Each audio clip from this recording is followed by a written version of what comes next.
Good evening, everyone. Welcome to the Power of Passive Investing meetups of New York and New Jersey. We are doing this virtually. It seems to be working out quite well. We have a really great guest today who has been acquiring multifamily assets for a while now, and nothing can stop him, not even COVID. So he has been acquiring during COVID as well. Jason bought two properties during COVID and planning to acquire a few more down the line. So without any further ado, Jason, welcome. And why don't you start out with telling folks about yourself a little bit? Sure. Well, thanks, Elena, for having me. I thank you for having me. I appreciate you putting this together, and good to meet all of you. And hopefully we get to meet face to face at some point in the not too distant future. So when face to face meetings come back around, maybe I'll make a trip down your guys' way. But a little bit about myself. I've been doing this for about 20 years. Graduated college in '99, and my wife and I started buying property in 2001. So we did it the old-fashioned way. We would save up money, save up for a down payment for a duplex, and then buy a fourplex, and then buy and just kept going that way naturally. So we both worked in medical sales. I was a medical device sales rep. She was a pharmaceutical sales rep, and we basically lived on less than one person's salary, just dumping a ton of money into buying property before we knew about the Burr method, and before we knew about using private money and syndications and all that kind of stuff. But she left her job in 2010. I was able to leave mine in 2012. At that point, we had about 300 units that we owned together with no partners. And fast forward to today, we have about 600 units that we own, just her and I, with no partners, and then another 400 or so that we've syndicated in Northwest Pennsylvania, the Erie area. I was telling Elena before everybody jumped on that we spent the day in Cleveland today. So when we get off of this, I'm sending out a letter of intent. So so now we're doing a little bit of everything, but we bought our first property a week before 9/11. Still bought through that kind of economic downturn after 2001. We kept buying through 2008, and here we are, in COVID. So I certainly don't know at all now, and don't have all the answers, but there's some common themes and just some things that stick out to me over the years that I feel like I've learned either by trial and error or through experience. But I'll kind of give you sort of how we've been looking at deals and how we've been making deals work during this time. A lot of it, quite honestly, is the fundamentals that we're doing for the last 20 years, because Erie is a different market than it's not an up and coming market like in Nashville or in Atlanta. So we've never really banked on appreciation. So we sort of looked at deals a different way. The one thing I sort of learned early on, and this is why I love real estate. My wife loves real estate. It's like when the tides shift, and things change, we can change. It's a super adaptable business. But you just have to change and keep an open mind. And I think, the last couple of years, multifamily has been going crazy. And everybody was waiting for this, reset or dip. And who knows? I mean, I'm not an economist. I don't have a crystal ball as to what happens with interest rates, cap rates, who knows? But all I can control is, keep trying to buy right, manage well, and keep building cash flow and building wealth. And that's one of the fundamentals, we sort of stuck with from the beginning. Like when we started out, I thought like, hey, if I can get, 10 duplexes, I can quit my day job. Well, when I was out of college, I was making like $25,000 a year, and it seemed like a lot of money at the time, and goals change and things change and kind of grow from there. But like I said, not a whole lot has changed during for us during COVID, and I say that not to brag, just to be very grateful that the real estate business has been extremely resilient, especially in secondary and tertiary markets. And that's something that I've sort of talked about a lot over the years. If I'm on a podcast or at a conference or I run our local meetup, I really have felt like secondary and tertiary markets, they're not recession proof, but you can be recession resistant. And, out of 1,000 tenants, I have 2 non-payers. And they bother me way more than they should. They occupy way more space in my head because they're not, these tenants are not trying to get any government assistance. They're just kind of like, screw you, we're not going to pay our rent. But the good news is we're able to negotiate getting them out of there, and also the eviction moratorium. If they don't leave before this is up, we'll be able to file evictions next month. And these people, quite frankly, had no real impact from COVID. They just chose to, not pay because the governor said that they didn't, that we couldn't evict them. And I guess I should have mentioned, you could tell we self-manage all of our properties. So my wife and I started out painting our own units, turning our own units. I'm terrible at maintenance, and that's probably half the reason we grew, was that I'm just not handy at all. I can do some things. I finally, at 43 years old, I think I can change a thermostat now. just, stupid stuff like that. But, part of it was man, I'm not good at this. I need to grow so we can hire people to actually take care of our properties. It was young, didn't know any better. It was before Facebook was a thing and social media was a thing. And now everything is at your fingertips with YouTube and Facebook and everything else. And, it's come a long way. And I'm sure some of you started out, before me or at the same time can appreciate that.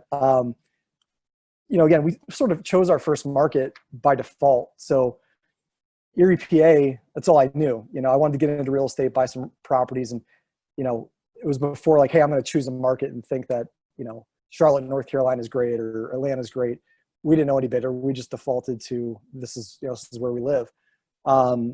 But after going through, as I mentioned, 9/11, 2008, and now, what I've noticed about the Erie, Pennsylvanias and Cleveland, Ohio's of the world is that, if you have a nice C and B asset, even an A asset, the tenants will generally pay the rent, and it's just stable. We're not banking on appreciation. We're banking on cash flow, and we're going to achieve appreciation, but it's not going to be some mega rapid growth that you might see in some other areas. But it's all fairly stable and very predictable. And for us, that's what makes me sleep well at night is okay, if my rent roll is X, I know I'm going to be within a couple percentage points of that every month. And I know that I can pay my bills and pay my employees and keep running our business if we achieve that. So we've always just banked on cash flow first and never really banked for appreciation, just something we put in very modest numbers. And if we achieve that, then I feel hey, we were lucky. We know it's going to appreciate, but we just try not to bank on that because, again, God forbid you're trying to go full cycle on a deal and COVID hits, right? Or you're midstream on some crazy value add strategy and COVID hits.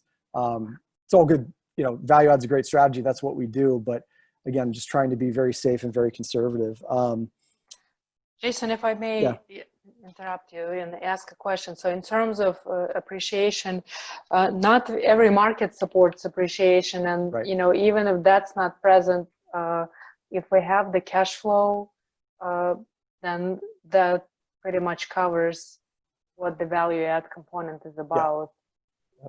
If the property is cash flowing, if you know that your tenants are paying rent, and you said that you only have 2 tenants that chose to behave so, even though they're fully capable of paying rent, they're not impacted by COVID. Right. So cash flow is number one priority, I take it. That's generally been the key. So the stuff we own personally and the stuff we syndicate, at the end of the day, it's about making real money, in our bank account. So, and again, I like the blue collar Midwest towns, and they're like that all over, the South, the West, wherever, but areas that you can still buy at a reasonable price per door, and I know it's all relative. You can pay hundreds of thousands of dollars per door, but they're not, they may be 10x in the value, but not necessarily 10x in the rent. So, and there's a balance there, right? Of course, in Manhattan, you will always have appreciation, but how's that cash flow look? And so for us, we're not positioned. Most of us aren't positioned to make that long-term play, to make that type of investment. So, one of the things that, we've sort of the fundamentals in terms of the underwriting we did before and during COVID is really never tried to make wild assumptions as it relates to expenses or revenue. And we're all guilty of that. I look at underwriting, I'm like, oh, I can shave this expense here. I can raise the rent to this. But I try to stay disciplined and I see the value in, my wife is my partner and other people we have on our team to really sort of challenge some assumptions. So on revenue, If we talk about raising rents through a value add strategy, are we trying to be top of the market? Are we trying to be middle of the market or at the lower end of the market? And I think that for us in a conservative approach, it's always trying to be somewhere in the middle of the price range. And as an example, I looked at a property today in Cleveland that was the best property in the neighborhood, had the lowest rent, but the highest quality, which, it shows me that, hey, there's a lot of room on rent, but we still don't have to be the top of the line. We can still push that organically without a ton of heavy lifting. And those are the deals that we all strive to get and look for. But I always think there's risk in trying to be the top of the market. We see these opportunities and it's like, hey, if you do granite countertops and new flooring, then push the rent $500. But then COVID hits. I mean, are you successful at raising that rent? Some people are. We've sort of put a little bit of a moratorium on raising rent until things sort of stabilize a little bit more across the country. But even on expenses, we really try to look at our own experience, 20 years of doing this. But, if I was just starting out, I would try to look at other operators and other owners in that area that I'm buying in and saying, well, what are you seeing in terms of your water, sewer, trash bills or maintenance and these types of things. So, we've had somebody brought me a deal last week that they budgeted 5% for repairs and maintenance and turnovers collectively. And I'm like, you can't, you're going to spend that in like 3 months. You don't have to budget a huge amount, but it would be foolish to think that you're only going to spend 5% of the revenue on a Class C asset. So just trying to be very conservative and that if we overperform, then it's a pleasant surprise, but just trying to set ourselves up for reality, and really just double and triple checking all these assumptions. So, I'll go in and I'll do initial batch of underwriting, rent comps. I'll still do a lot of that stuff. And then I'll hand it off to someone on my team that does the underwriting, and I'll get them to challenge my assumptions. And when we get in alignment, if it's, say, for a syndication deal, then I'll take it to my CFO that then puts a third, kind of goes through the paces the same way. And we try to get in alignment, simply to make sure that we're not all, there's no pie in the sky thinking here, that, we're either, we know where we can push the rents, we know where we can trim expenses, and kind of compare that with other deals that we've operated or we've been involved in, and really just try to have a truthful presentation as we go out, especially, look, if it's something that my wife and I buy together, if we screw up, well, no harm, no foul, right? It's just our own. It sucks because it's our own money. But the minute you have investors involved, I just feel like you have to be damn sure that your numbers are right. And that's probably the biggest reason why we waited to syndicate, because I don't know that I would have navigated 2008 the way that we're able to navigate COVID, because we just didn't have that confidence level at that time. So the one thing, again, talking to other owners in the area, if you don't have those relationships, finding those boots on the ground that can link you up with those owners that are going to be open to sharing their experiences. And especially during COVID, this neighborhood we looked at in Cleveland today, we need to know what that occupancy and collection rate has been in that, in those zip codes during the last 4 months. There's parts of Cleveland that tenants are not paying. And then there's parts of Cleveland, if you're renting to doctors from the Cleveland Clinic and, graduate students from Case Western University, they're all paying the rent, but there's certain areas that people are kind of like, eat the rich, we're not going to pay our rent. They're kind of going on boycott. So, just trying to make sure that we're not getting fed, a line of, false assumptions. But I also try to think about, again, whether it's my own deals or the syndications, will this deal work if things stay stagnant for two years or more? Because, like what happened for us in '08, there was a lot of opportunity. We did a lot of smaller multifamily, the single family home up to like 10-unit property that, we bought on foreclosure, did the BRRRR method before it was a thing. And it was great, but we really couldn't push the rents. And then all of a sudden, a few years later, rents bump up and then they're flat for a while and then they bump up. So for us, it was never been a linear, 10 or 20% a year. It's just been, you get a big bump and then it stays flat. And then you get another bump and it stays flat. So right now, we don't know what the future holds, but I think when we're underwriting our deal, can that, can we take 2 years for that value add strategy to come to full effect? So, I'll get into that in a little bit, but if we're in a COVID escrow, and having to put away anywhere from 6 to 18 months worth of principal, interest, taxes, insurance, and repairs, that's a long time to wait for some capital that's just sitting there. And can you push the rent? So our strategy as COVID hit was to get 1 to 2 years of interest only on every deal we do. Try to cap our investor returns at a certain percentage for those first couple of years, and then not budget the full rent increase for anywhere from 2.5 to 3 years. And to say, hey, if we do those things, will the deal be successful? And I can kind of touch on that a little bit more on the deals that we did. I'll give you a little bit more detail on that. But we do, for our deals, we do for the syndications, we do a straight split. So not necessarily a preferred return, because the yield has been positive that we can generally deliver 8 to 10% cash on cash. So, what we ask ourselves as a partnership is, well, look, can we modify this to a preferred return? If things get really ugly, we need to make sure that our passive investors are made whole and that we're meeting their expectations. They put our trust in us. And again, if everything is sideways and no tenants are paying their rent, that's a different story. But if things are just tight because of whatever the circumstances are, we think it's important to make sure the passive investors are getting what we intend to deliver to them. And if that means that we have to take a pay cut temporarily, so it's in essence a preferred return, but sort of a modified, kind of a modified version that we just, if we're in a down cycle, we'll just make sure that those investors are taken care of first. We always budget, previously we would have anywhere from 4 to 6 months of emergency reserves. And I think, if you're doing syndications and you haven't done that, I mean, like when COVID hit and everybody's freaking out and looking at forbearance options, it's sort of kind of hit me funny, because I thought, well, we're all big boys and big girls. I mean, if we're raising money from investors, my gosh, you got to have reserves in the bank, or we should, in order to weather these types of storms. Because, I think for us, I would think deferred payments or forbearance would be the last option. I would want to make sure that we've, tapped our reserves and we've done those things. And so we were doing that pre-COVID. And this scenario has just given us that piece of, knowing that peace of mind that we're always setting aside extra capital for the rainy day. The rainy days here, potentially, we haven't been hit, but if you are hit, I think that's a time to have that extra, reserves in the bank. I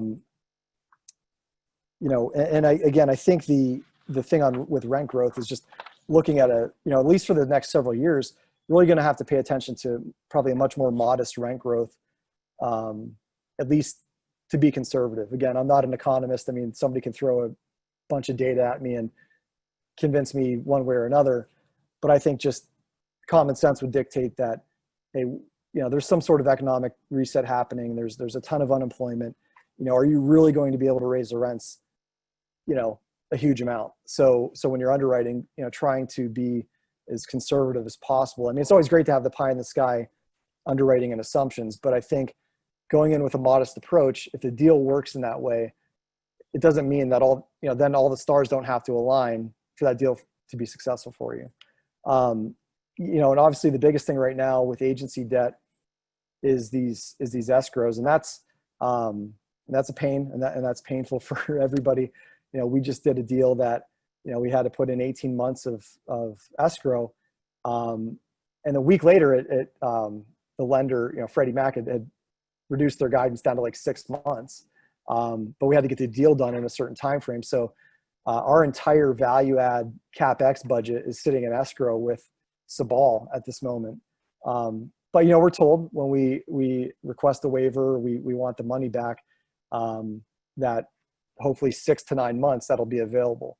And that's not necessarily a negative thing, because in the past we've oftentimes gone to a value add and we're ready to get hammers swinging and work going, but we're really taking our own advice now and getting 3 or 4 quotes from the various contractors, trying to get the best possible price on everything and actually stretch those dollars a little further. And so I think it just forced us to make some more diligent decisions as it relates to, who we're hiring and what we're paying for that value add work. But also, I think gives us a chance to get a better feel for the property, which is a little bit contrary to what we've done in the past.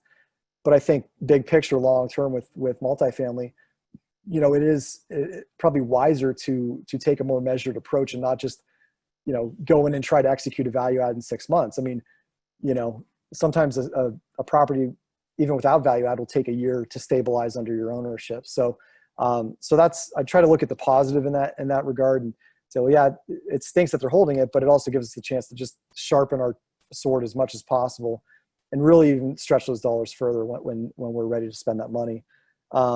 Makes sense. So Jason, if I may, in that regard, in terms of the changes that COVID brought to us, are you changing your approach with investor distributions? Are you trying to postpone some, or maybe lower the returns to a degree just to make sure that you have enough reserves on other properties? And I know you mentioned that you always try to keep about 6 to 9 months of reserves, but now with the new bank requirements, they all want us to have 12 to 18 months of reserves on a new property. Yeah. So are you trying to apply that to any of your existing assets? Well, we've been fortunate that we've not had to do that. So COVID hit, we were set to do Q1 distributions and had an internal discussion. My co-sponsor, KP and our syndications, we decided that, hey, the property's performed well. We've got money in the bank to make the distributions, so let's go ahead and make the distributions. And we definitely communicated with our investors on the expectation that if things were to be suddenly a little more challenging, that we would communicate with them and then make a decision. But because we have those reserves that we really haven't had to touch, and then extra cash coming in, I mean, just the properties by and large have pretty much operated normally over the last several months. We've had a lot of move outs, some schools that have shut down. We rent to a lot of medical students, and the medical school shut down for a while. So we had maybe, 15, 20 people just say, hey, look, I'm moving back to New York or Michigan or wherever they're from. But honestly, we were able to fill those units within a week or two upon becoming vacant. So all the fundamentals that were strong before have still stayed pretty stable. So we've made our distributions for Q1. We made our distributions for Q2. So far, Q3 has been great, and things are keep inching upwards. So we have every intention to keep doing that. But again, if 50% of the tenants decide not to pay, I don't know that we'll have any option other than to do the safe thing. So we feel good about it, but I think that's probably a deal by deal, and maybe geographically, it probably has something to do with where you're at and the types of deals you're in. But we felt pretty good about that. And but again, we've chased cash flow, not appreciation. So I mean, Cleveland, Ohio, Erie, Pennsylvania, property values aren't going to typically double overnight. It's going to take a lot longer. So for us, it's just really important to make sure we have that cash flow and some safeguards in place that we can continually deliver for our investors and our own cash flow. We did, and so that's the thing. I mean, we like predictability, and that's kind of been my own internal buzzword the last couple of years. Is I just want to go to sleep at night and wake up in the morning and know what I'm going to make off these deals, make off these properties. And I think through the underwriting and process and trying to have a conservative approach, when things go really well, it's a pleasant surprise. And if they don't go well, it's not it's not such a surprise because we've been so conservative. We did 2 deals so far during COVID. Got a couple more lining up right now, but the one actually lining up, it's kind of interesting. It's a mixed use, 54 apartments, 24 commercial units with a restaurant on the first floor. And normally I'd say, man, I would not want to be in any sort of commercial real estate like that right now. But again, everything's deal specific. So if you scratch the surface, the location of that property is directly across the street from a hospital. Hospitals aren't, they're always busy. And, a portion of the commercial space has been rented by the hospital for 30 years. And so they're almost a grade A tenant. So UPMC, which you guys may or may not have heard of, but University of Pittsburgh Medical Center has a presence up in Erie. They bought our largest hospital.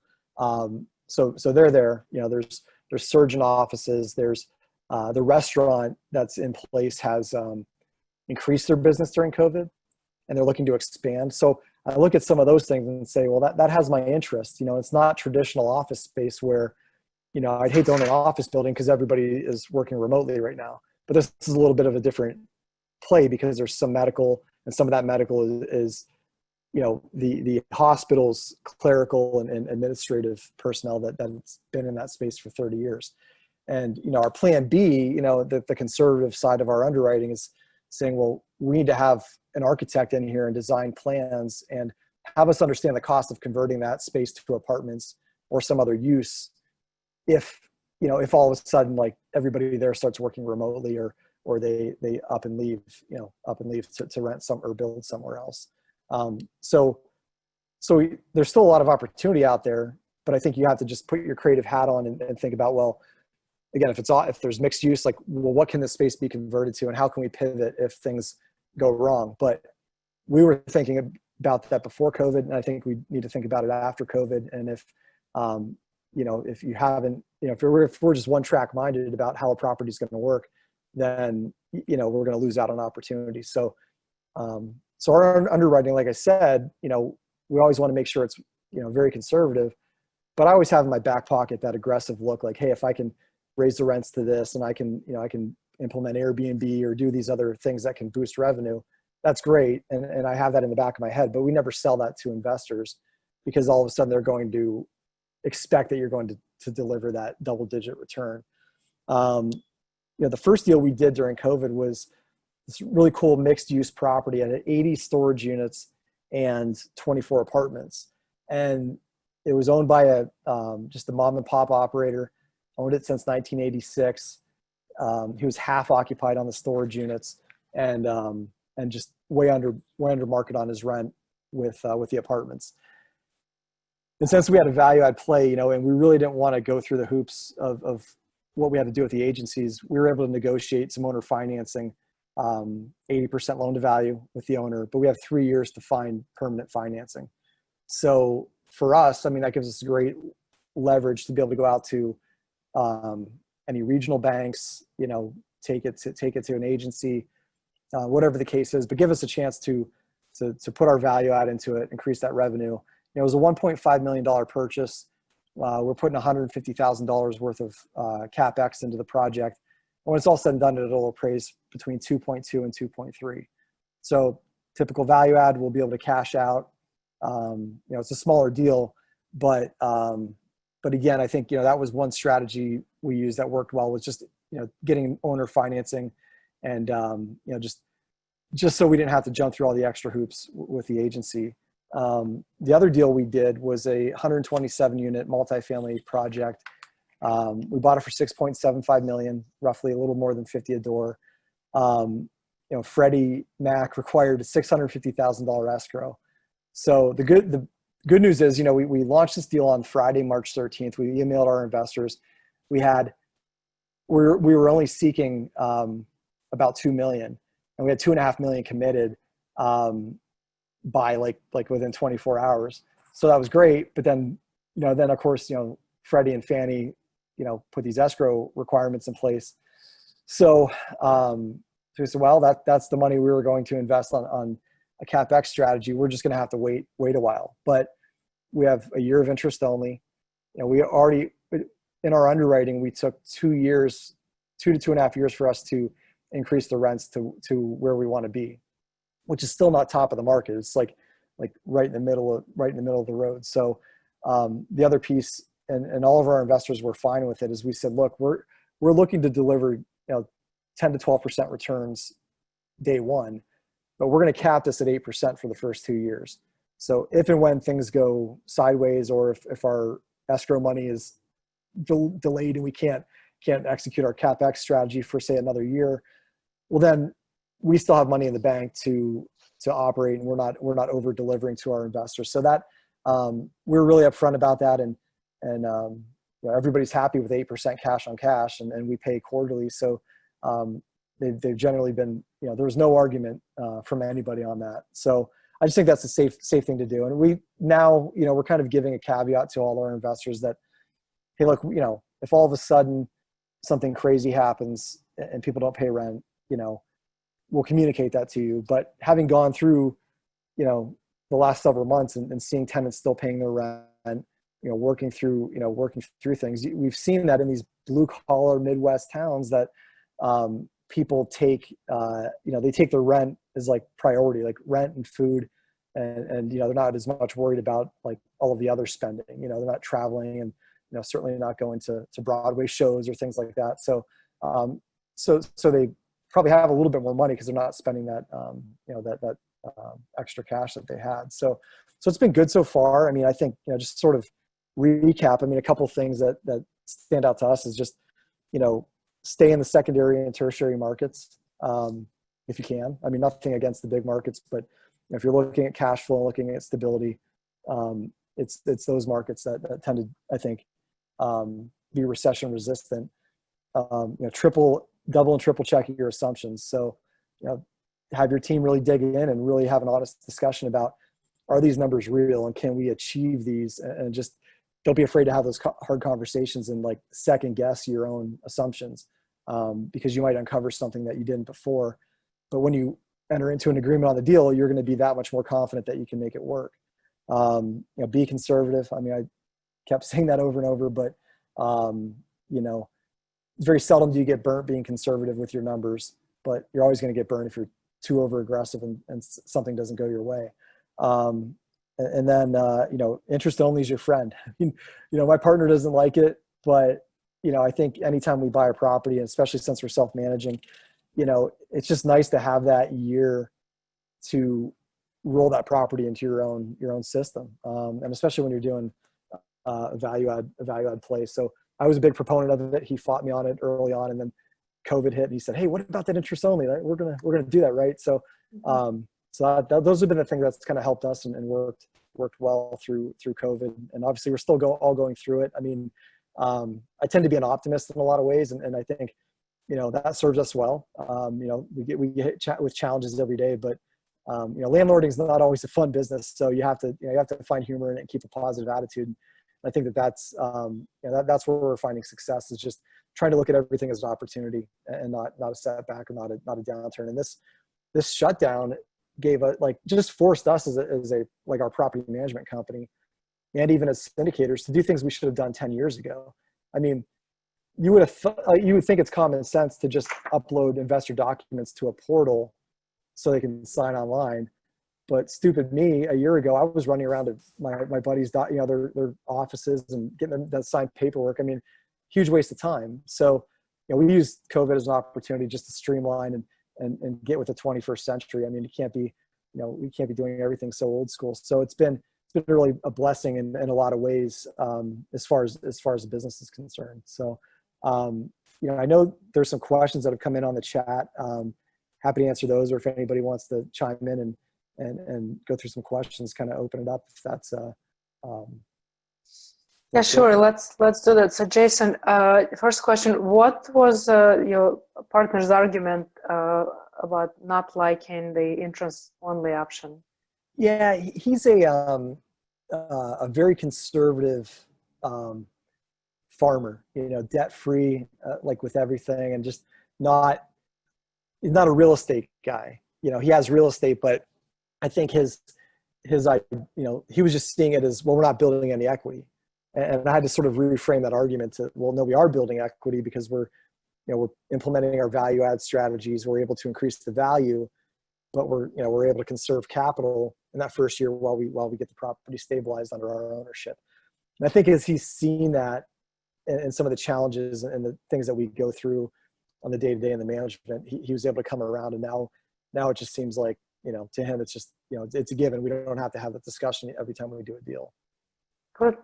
So yeah, it comes with experience, I guess. Let me read some of the questions. Do you plan on ever doing value add and flipping the property in 3 to 5 years? Well, we're more of a long-term hold. We generally do for the syndications, 8 to 10 year holds, if not longer. But that being said, I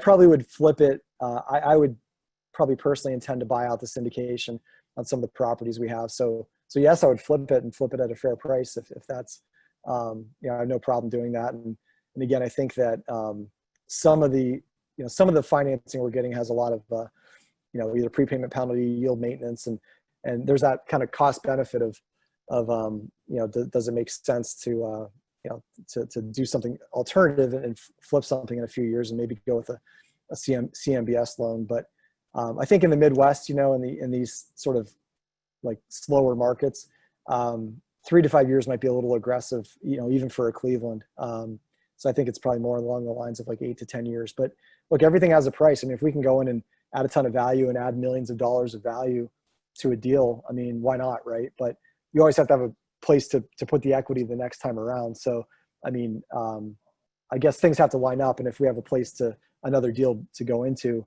then great, maybe it makes sense to flip. So I know it's a very wishy-washy answer, but that's you have to see the opportunity at that time. So I haven't but I wouldn't go in with that short of a time frame, because who knows, man, we may not be able to push rents for a few years. And so, are we able to achieve that aggressive of a timeline? I don't know.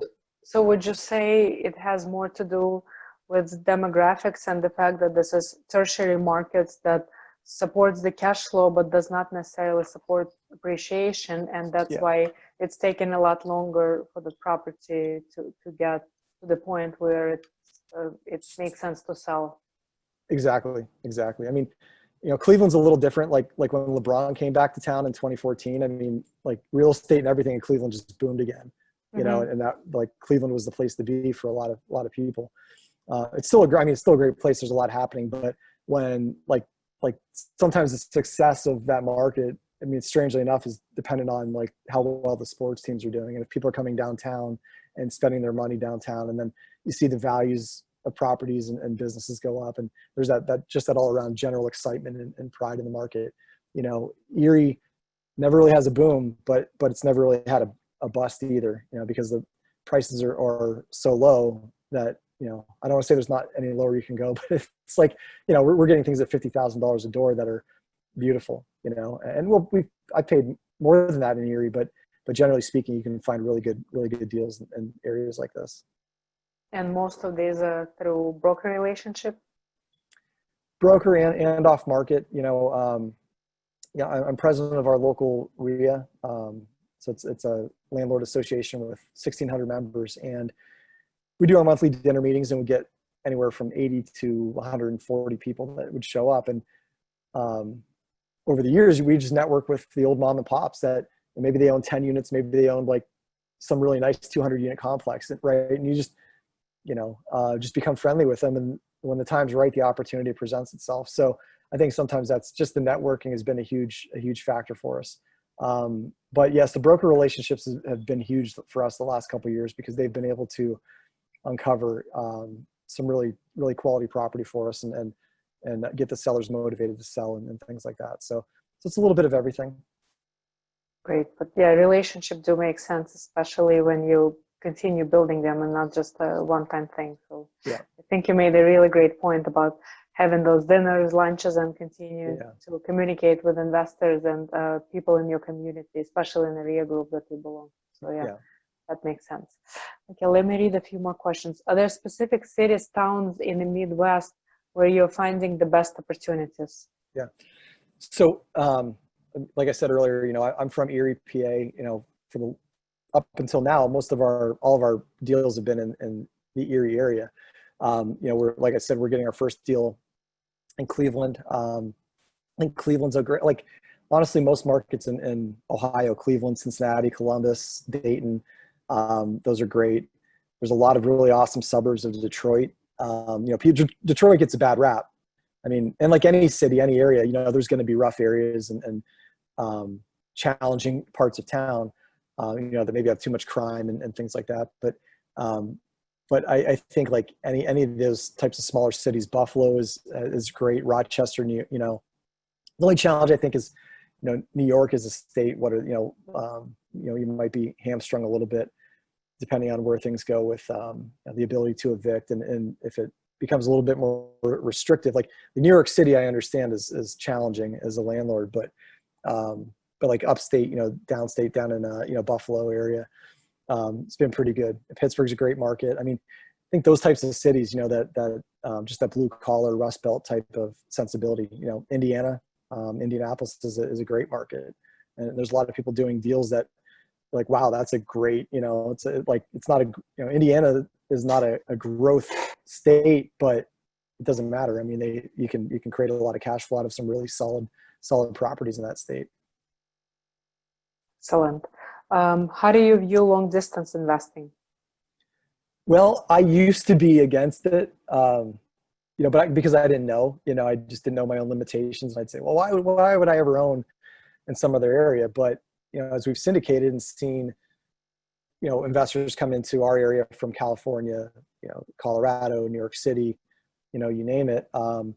It's opened my eyes to the value of investing somewhere else. I mean, I think, now we have people entrusting us with our money. So I am obviously pro investing out of your area, but I think that, a couple of things. I mean, if you're active, you want to be able to get there in a reasonable amount of time. I'm a 5-hour flight and you guys are as well, 5 or more hours to California.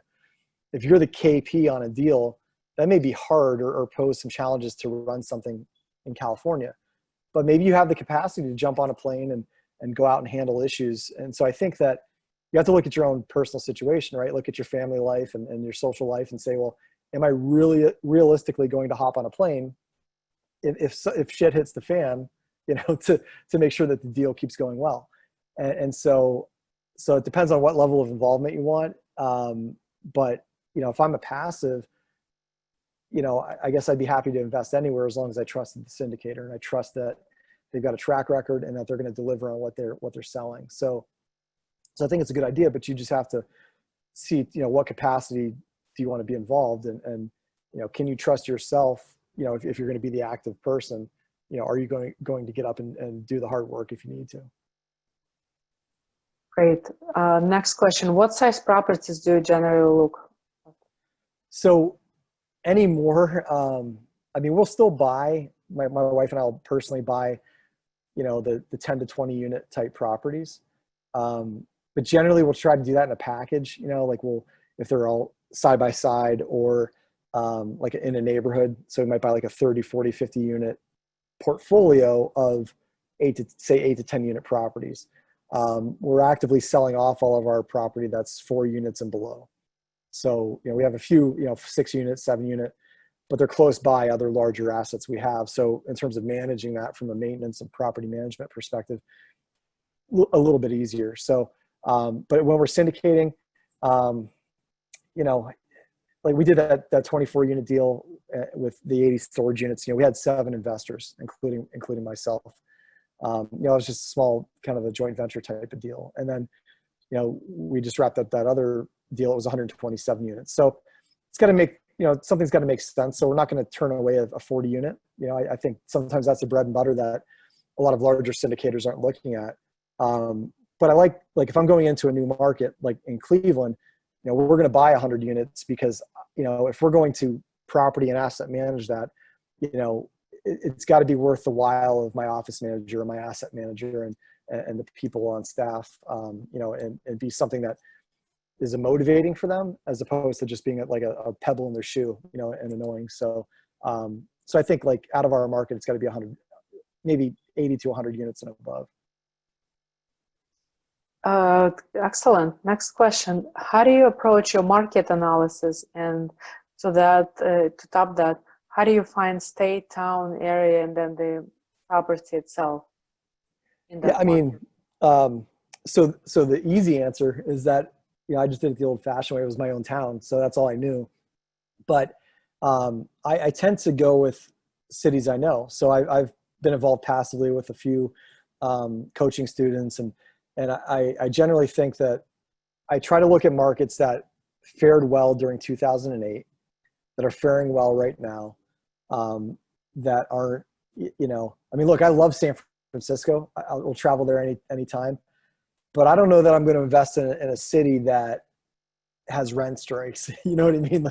Like if the landlords don't stand a fighting chance to get their money, that's going to be a challenge. So pro landlord areas, you know, not that I'm not a contrarian by any stretch of the imagination, but like I have a ton of friends that are in Texas, man. I mean, everybody's investing in Texas, and I'm like, I just don't want that much headache of trying to compete and maybe overpaying too much. So I'm trying to take a more low key approach. Like, you know, I'm like, you know, again, Cleveland, give me Detroit, give me areas like that. And I think, you know, you can set yourself up for success really well in smaller markets that you know, and that you're like, look, if I have to be stranded there in a blizzard, you know, in the middle of the winter, is it going to be miserable or am I okay with it? I mean, it's totally unscientific, right? But I think but you have to like where you invest. And I think that, but as you dig deeper, it's just really understanding that if they have a diverse employment base, and again, that I don't really care what happened with single family,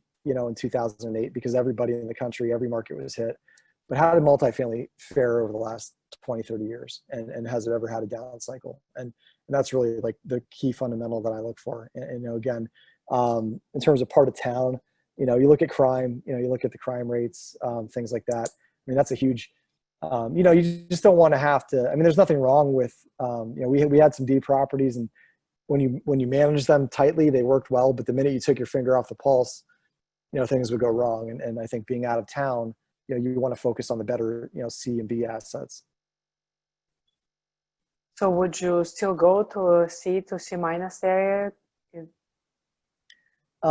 No, not anymore. I mean, again, if it's in the path of progress, you know, if something's really gentrifying, but I don't want to be butted up against like that crime area, right? Because, you know, if there's shootings, let's say there's a lot of shootings in a certain neighborhood. Well, if you're only a block away from that, you know, that could spill over to your property, and, you know, you don't want that. But if it's just like a blue collar area, maybe it's near factories and, you know, some moderate priced homes and stuff, like that's, you know, I don't have to be totally in the path of progress. I just want to, you know, make sure it's stable. So it's again, I know I'm very wishy-washy about it, but it's every deal's, you know, just deal, you know, it's all deal specific. I think you're pretty much describing probably a Cleveland deal that's coming up. It's probably not the area that has a lot of crime, but it is the working class type of neighborhood, I'm assuming. And that's what you're shooting for. Excellent. Okay, next question. On your syndication deals, are your investors typically looking for cash flow and equity returns, or are they content with higher cash flow and low equity returns? Well, so we've sort of trained them a lot. Like there's some people that have invested with us that, you know, they've invested all across the country, and they're happy because I guess we sort of, not that we didn't know what we were doing early on, but we shot for a certain cash on cash return. And then we modeled our deals out. We said, hey, look, these are going to be a 15 to 20% IRR. And sure, you know, it's not a 30% IRR, but if somebody can make 15% on their money, you know, they're adding in their cash on cash and the equity, that's still a really good investment for a passive investor. I mean, where else are they going to get 15%? You know, probably not a whole lot of places. So I think they like a little bit of both. I mean, we have, you know, I have some private guys and gals that I've done some joint venture stuff with that have, you know, generally enjoyed a higher return, but no equity, you know, and so maybe it's a short term where we've paid them 10 or 12% on their dollar, but they've got no equity. And so I think educating them that, like, look, if you're not just solely concerned about cash flow, would you take 6% or 8% and then have a little bit of equity on the back end? So it's a little bit of everything. I mean, and you know, there's always different types of deals. So if somebody doesn't like the cash on cash, you know, you can always get them into a deal that does meet their expectations. And you know, every deal is different for every passive investor. Sure, makes sense. Thank you, Jason. Yeah. How has COVID modified your pro forma assumptions? For example, annual rent growth, concessions, bad debt, in terms of percentages? Yeah, so for us, we haven't had to adjust the pro forma too much. So we would typically budget in 5% vacancy rate. And So as a rule, we're going to stress test that. We're going to underwrite that to say 10% or total for bad debt and, and vacancy. I mean, that's generally how the banks are oftentimes looking at it when they're stress testing the deal. But if we can achieve, pre-COVID, say 97, 98% economic occupancy, I would believe that I could still achieve somewhere in the low to mid 90s, even in a tough time. So, with bad debt, we really try to empower our property managers to get ahead of problems. And, look, cash for keys is a powerful tool. Getting people the assistance they need if they actually, if they really have fallen on, unemployment issues with COVID and things like that. So, so we do our best to try and work with people so we can, so I don't want to say we're like Pollyanna and like have blinders on, but I think, we're going to stress test it to 10 to 12% economic vacancy, but I think, we're still sticking around 5%. And what we've seen through COVID, we're still at that 98, 99% overall. And so, would you say you're getting an influx of people from big cities, or is it mainly the locals just moving into your properties?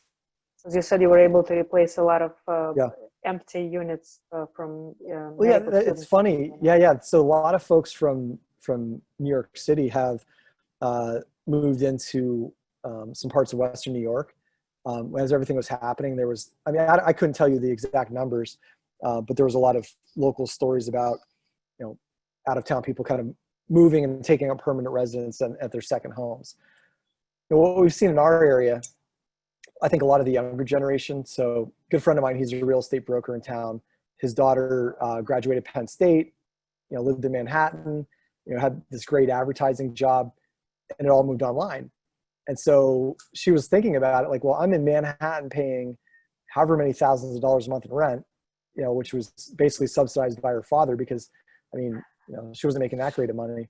And so she said, well, I can move back to Erie and pay $700 a month for a really great apartment and make the same amount of money. So now she's like, so I think we're seeing a lot of that of the younger folks. If you're set in your ways and say like New York or Boston, if it's your home, it's your home, you're going to adapt. But some people, if they don't want to spend that kind of money for the, I love where you guys live, but it's like so much more expensive than where, you'd be shocked at like how cheap it is, for like the sized homes and you can get amazing homes for like, on a lot of land for relatively lower amount of money.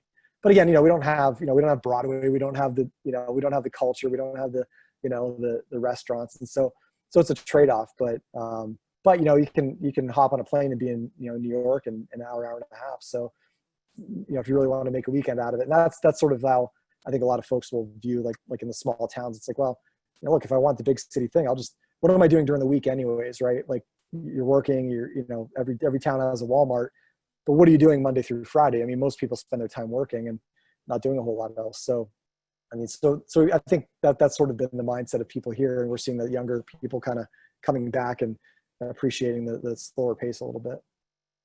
Okay, let's all move to Erie, Pennsylvania. That sounds interesting. Okay, next question. In deals where you hold properties, how do you recover initial investment without appreciation? Yeah, so there is some appreciation. Like I said, we budget modestly, like 1% to 2% per year. Again, we have to make sure that we're implementing some sort of value add strategy to to achieve that increased value. So, we did a 205 unit deal last year that the average rents at time of acquisition were $680. And, within 2 years, so we're just over a year right now. Within 2 years, we said we wanted to push the average rents to $800. And we're like, we're ahead of pace on that. So, what does that, obviously raising the rents that much across the board, what does that do? It's really just the value add play and just making sure that over time, over that period of 8 to 10 years, you're going to have that appreciation. And, we're going to be able to sell or refinance, and everybody's going to get back their original investment plus, the projected return. So it's still a healthy deal. It's just not, it's not like it's not like 1,000% return, right? We're looking at, say anywhere from 15 to 20% on average, IRR. So essentially, you're trading higher appreciation or lesser competition. yeah. What are the cap rates you look for in the markets you work in? So we like to be able to turn. I mean, well, I'd say an 7 to 8 cap is good. You know, the deal we looked at today, it's a 6.5 cap, but we can turn that into an 8 cap, right? Through management, through onboarding, putting our systems in place. So we try to look for something where we can move it without having to do. I mean, I don't want to buy a 6 cap and put in, you know, a ton of work to turn it into a 7 cap. I mean, we should be able to turn that 6 into a 10. And so, so on average, I'd say, you know, we're looking for that 7 to 8 cap, and it's got to make sense. Great. Next question. I'm not sure it's really for you. It's more for a CPA, but if you want to comment on it.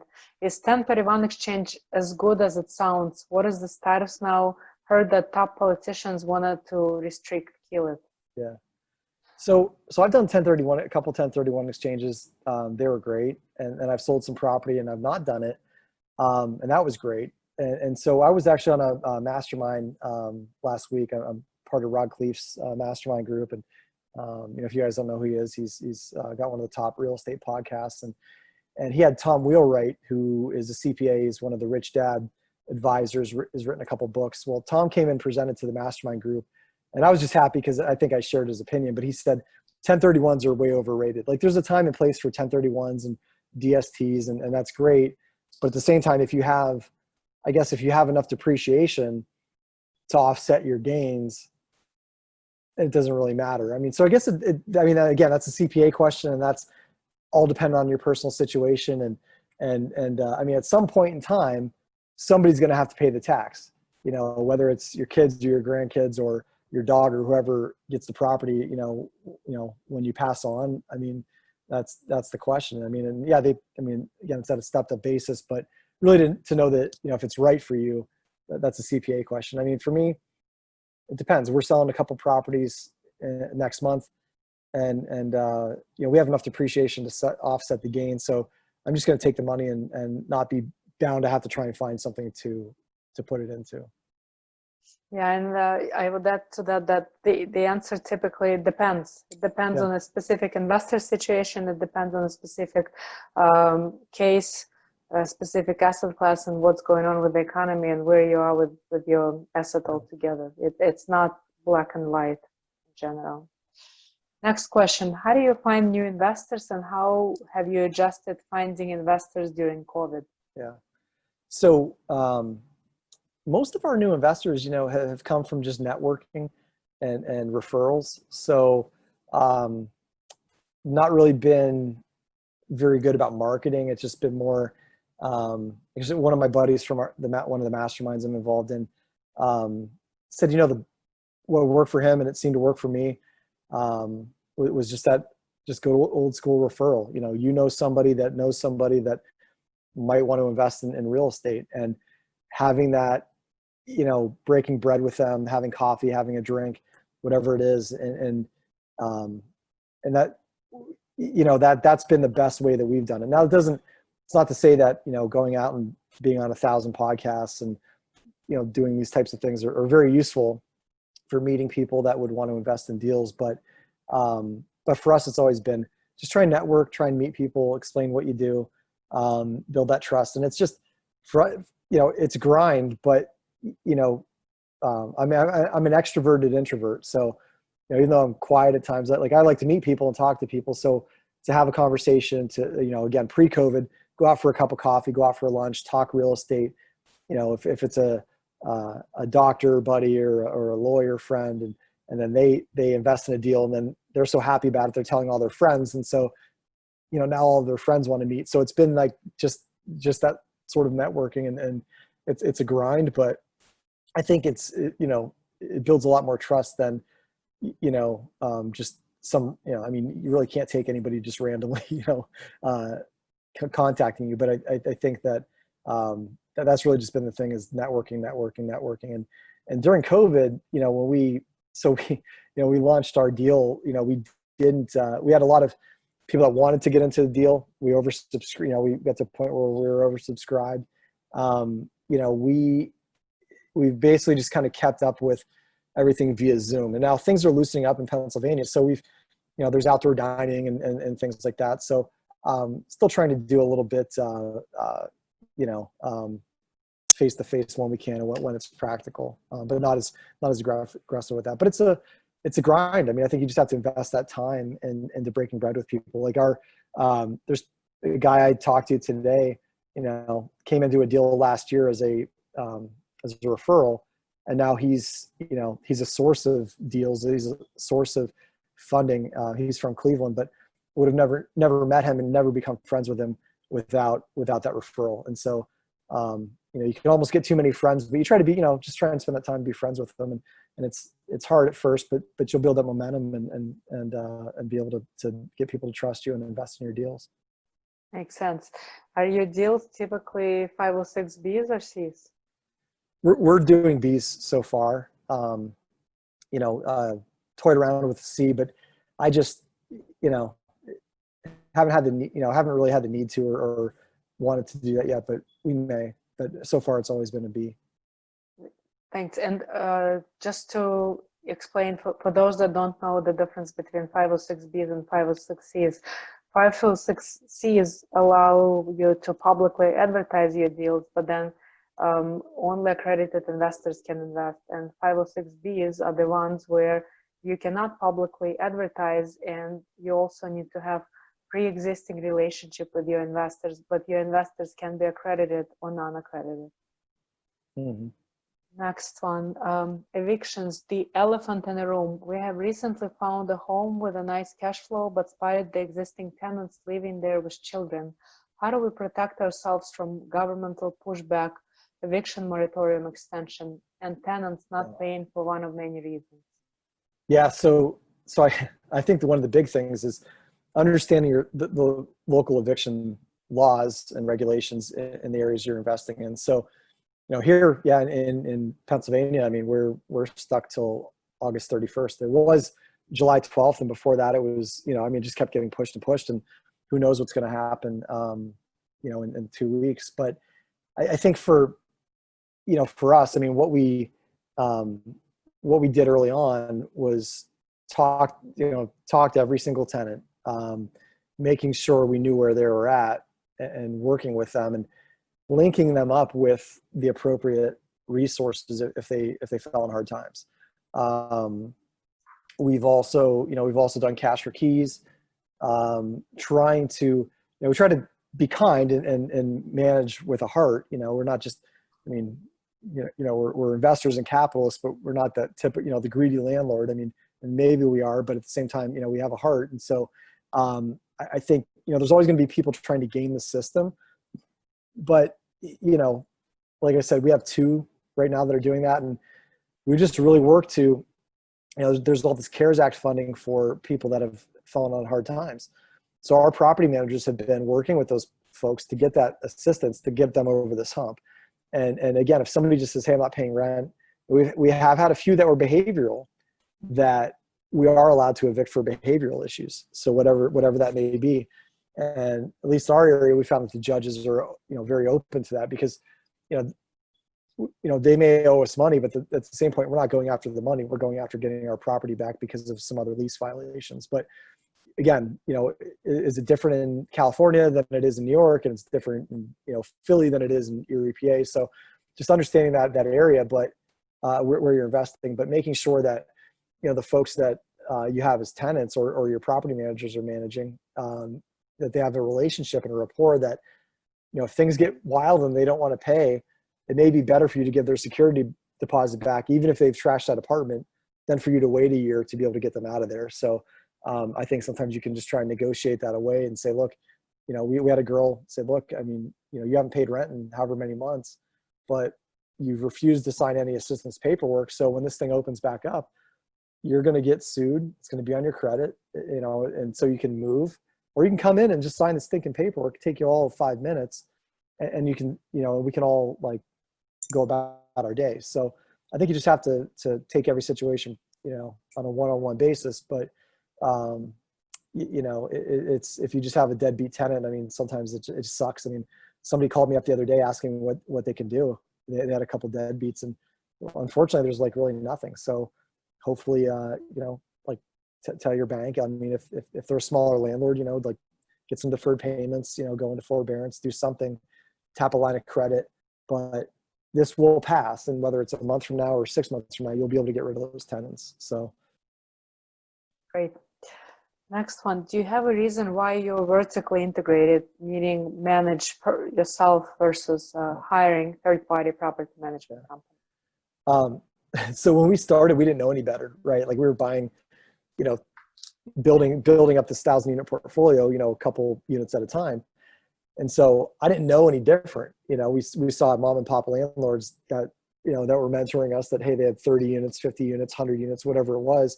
And that was what they did. And so we got an employee and we got another employee and sort of built that. But if I were to take my portfolio right now and drop it in the lap of a property manager, I mean, this sounds so simple, but one of my mentors told me early on that, and I've repeated it often, is I said, no one will ever care for the property as much as the owner. And so, if I own that property, I know that if shit hits the fan and things are going bad, that I can, that I'm going to make sure that it goes right. Can I trust that property management company is going to do that? Probably not. I mean, I know there's a lot of good property management companies out there, but the question is, are they ever going to care as much as you as the owner? And I think ultimately it comes down to having that control and being able to make more money. So, I mean, do I love having employees? I didn't always love that. I mean, it was really hard to try and find and build a good team, but I feel like we've got that control. We can react to things in a much more rapid way than going through a company that has layers and layers of employees and not really knowing what's going on in our business. And I think, if you have a larger property and it's in an area where there's good management, it may make sense. I mean, there's a lot of good management companies out there, but again, for us, it came down to control, but only the control because we wanted to make sure we maximize our profit and that the property was taken care of our way, because we've taken a lot of pride into the properties that we've own and manage. So if you were to go into a new market, let's say Cleveland, for instance, would you continue being vertically integrated? Yeah. So that's where we have looked at deals of the size that we can have an employee through our company. So we would asset manage and we would do all the back office work through our main office, but having a field employee or two that we can trust in that area, and then maybe utilize subcontractors a little bit more. But yeah, we would still be vertically integrated. I mean, if it was honestly probably any further than a few hours, that may change. But I've met some folks that have successfully done what we've done. We bought a property from a company out of Cleveland that that owned it in our area. They own 7,500 units in multiple states. And I looked at their model and they seemed to be very successful at what they did. And I said, well, I mean, it's just confirmation bias. It just, may or may not be true, but it proved it to me, and I felt like, well, I want that control. I feel like I'm making more money by doing it myself, so I can own my mistakes quicker. We can adapt and pivot much quicker than if we weren't having that control over it. Excellent. Makes sense, Jason. Yeah. Can you please explain how to underwrite the property taxes when you take over a property? Yeah. So, early on, our area, school districts were suffering. They didn't know why. Well, it was because they never increased property taxes when people were buying property. So a few years ago, they hired a consultant, and now every time somebody buys a property, right, the taxes go up. And that's standard practice across the country. So we typically call the tax assessor's office or go on the local government website, find out what the tax rates are, and we will just do the simple math. If it's, let's just say it's a 3% per 100,000, we're going to say, okay, for every $100,000 of value, we're going to, it's going to be 3,000. And we just, we do the simple math of that new purchase price. Now, we're always going to try and appeal the property taxes and, maybe get lucky and get some sort of compromise. But, we've learned that it's probably pie in the sky, but we always budget for that increase in the first year. Excellent. Makes sense. Jason, you mentioned earlier that when you structure, the way you structure your deals, you typically do straight return and you don't do any pref. Right. Do you plan to continue to do so, or do you think you're going to be changing your structure down the road? Well, I think as long as if it's more or less a turnkey type of property or a simple value add, I think the straight split can make sense. But with the caveat that we can modify that to a preferred return at any time. I mean, I think, and so in essence, it is a preferred return. But we'll be the investors are going to get paid first, but we don't have this long drawn out process for them to get paid. I mean, we typically try to make sure that returns are coming in, they're getting a check 3 months after the deal closes, 4 months after the deal closes. And so, but I think like on maybe like a huge redevelopment play, maybe ground up construction, I think we don't have to do a preferred return, but I think it makes a lot more sense in a situation like that and to be a little bit more creative. But yeah, so for us, it's deal specific, but if we can underwrite it at a straight, say 80-20 or 75-25 split and everybody makes money, then everybody's happy. There's got to be some motivation for the GP to run the deal, so if it's a pref, I mean, you're either getting compensated on the front end or the back end, but that first 3 to 5 years, if you're not making any money, there should be some motivation there. So I think that's psychologically a motivation for us as a GP team to say, hey, we're getting paid, if we run this well, we're getting paid all along. So that's why we've sort of opted for the straight split. So if you mentioned that if you put the caveat in for investors to offer them that preferred return if the distributions have been skipped for several times. Yeah. Well, what we would do is that, I mean, I guess anything's possible. We haven't had to skip a distribution yet, but for instance, if we're doing if it's a 70-30 split and we're doing $100,000 distribution, we're going to make sure that if we can only distribute 70,000, that's all going to the limited partner. So it is a preferred return in the sense of the word, but generally we sort of reserve that right to just, we're always going to pay them. And then if we fall short, we're just going to reduce our compensation. And how do you typically address the question of not having the preferred return? Because I know a lot of investors are looking for that, and it's sort of very popular in the industry. Yeah, it is. I mean, I think, we've sort of just explained it to them that these deals are cash flow, that we haven't, we don't have to sweeten the pot with a preferred return because everybody's going to make money day one. But again, if it's a different, and so people understand that, they look at the underwriting, we're very transparent with the numbers. And so they have that confidence that it's not that big of a deal. And they see the first check come in and the second check, and every quarter we're delivering on their expectations. That puts them at ease. And I think that,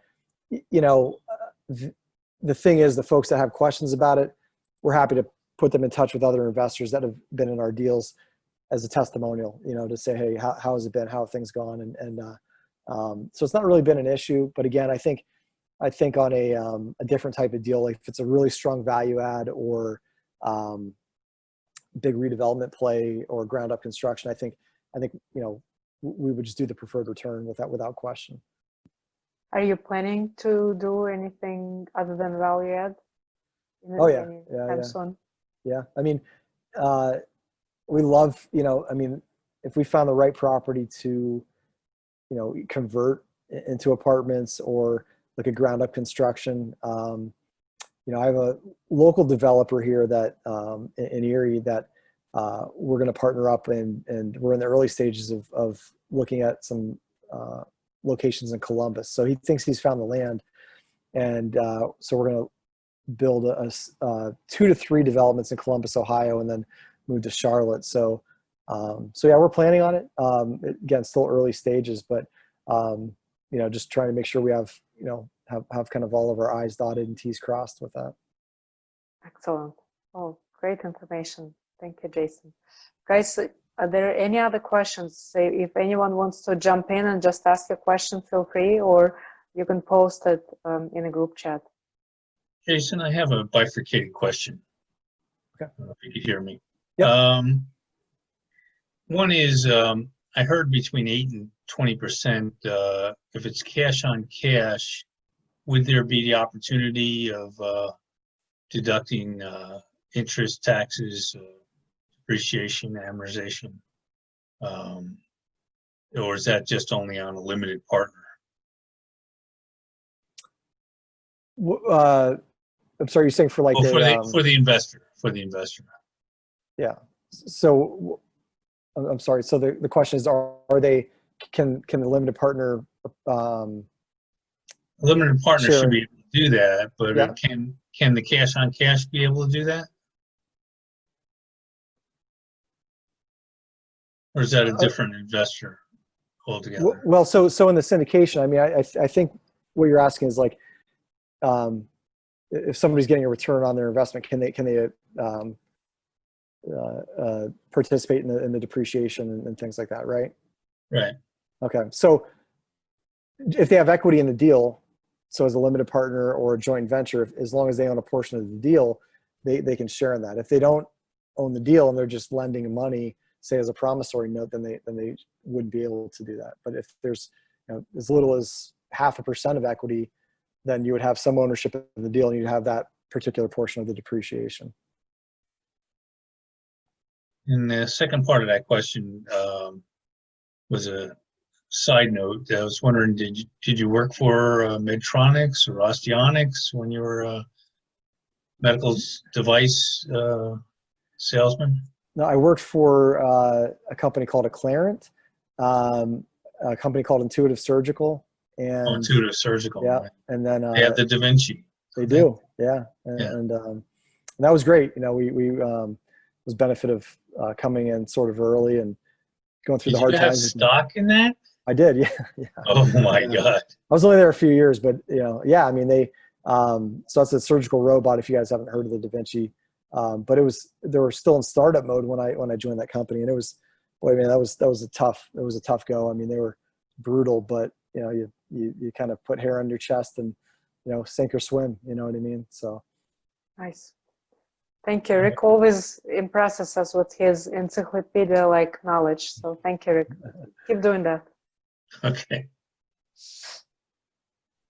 Rick or anyone else, any other questions, guys? Feel free to ask. looks like James had a question about said for a relatively new syndicator with not a lot of upfront capital, do we think it's acceptable to investors to put our acquisition fee back in the deal as skin in the game?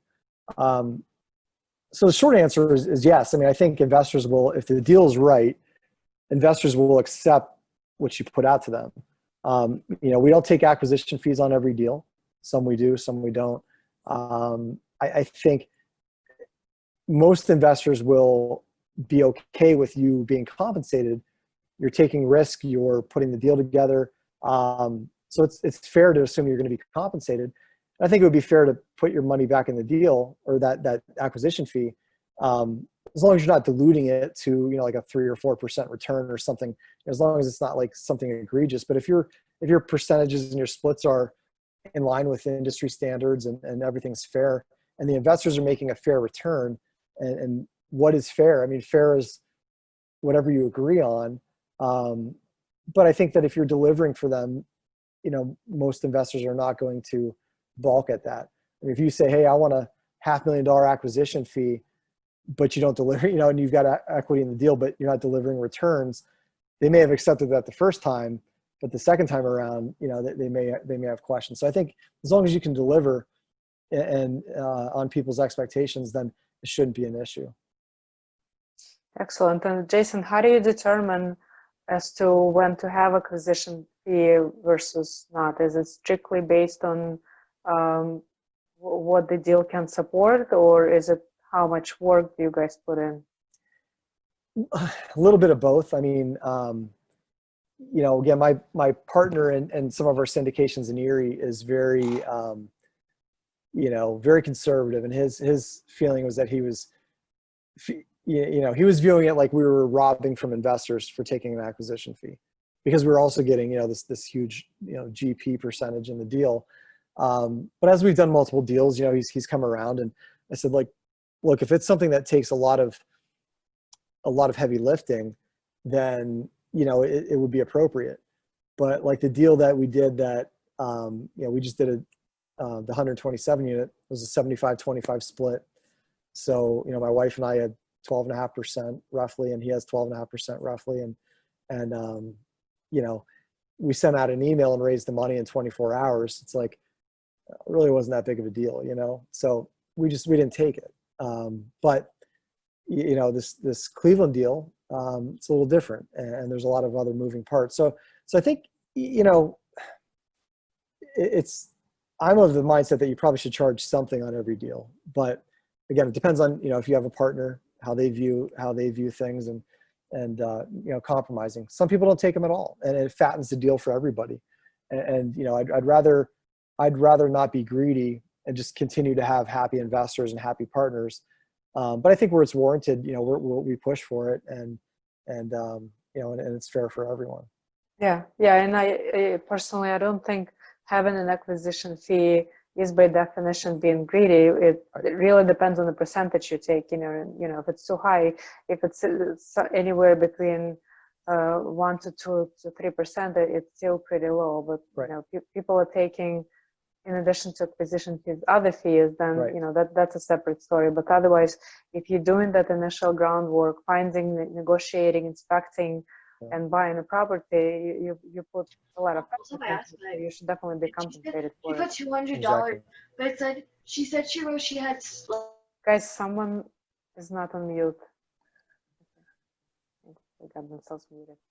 Okay, I think we got 2 more minutes for one last question. Anyone wants to ask?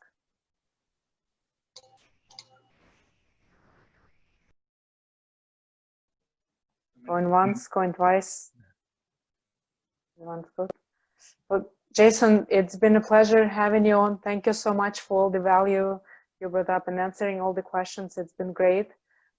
If people want to find you, do you want to share your information? Do you want to, or do you want to give it to me and then I can pass it to everyone? How do you want to I'll type it in the chat box right now, and then if anybody wants to, they can call me, text me. You know, if you want to talk further, always reachable. But yeah, you can send it out to the group, and it's there in the chat box too. If anybody wants to reach out, like I said, drop me a line and we can connect. Excellent. Again, thank you so much. It's been a pleasure having you on, and you've dropped a ton of value for everyone. And good luck with your Cleveland deal. I hope it works out. Yeah, thank you. Thank you, Jason. It was great. Good seeing you all. Good meeting you all. Yep. Thank you. Take care, everyone. Take care. Be safe. Thank you. Be safe and be well. Take care, guys. Thank you, Elena. Thank you very much. Bye. See you guys. Bye, everyone.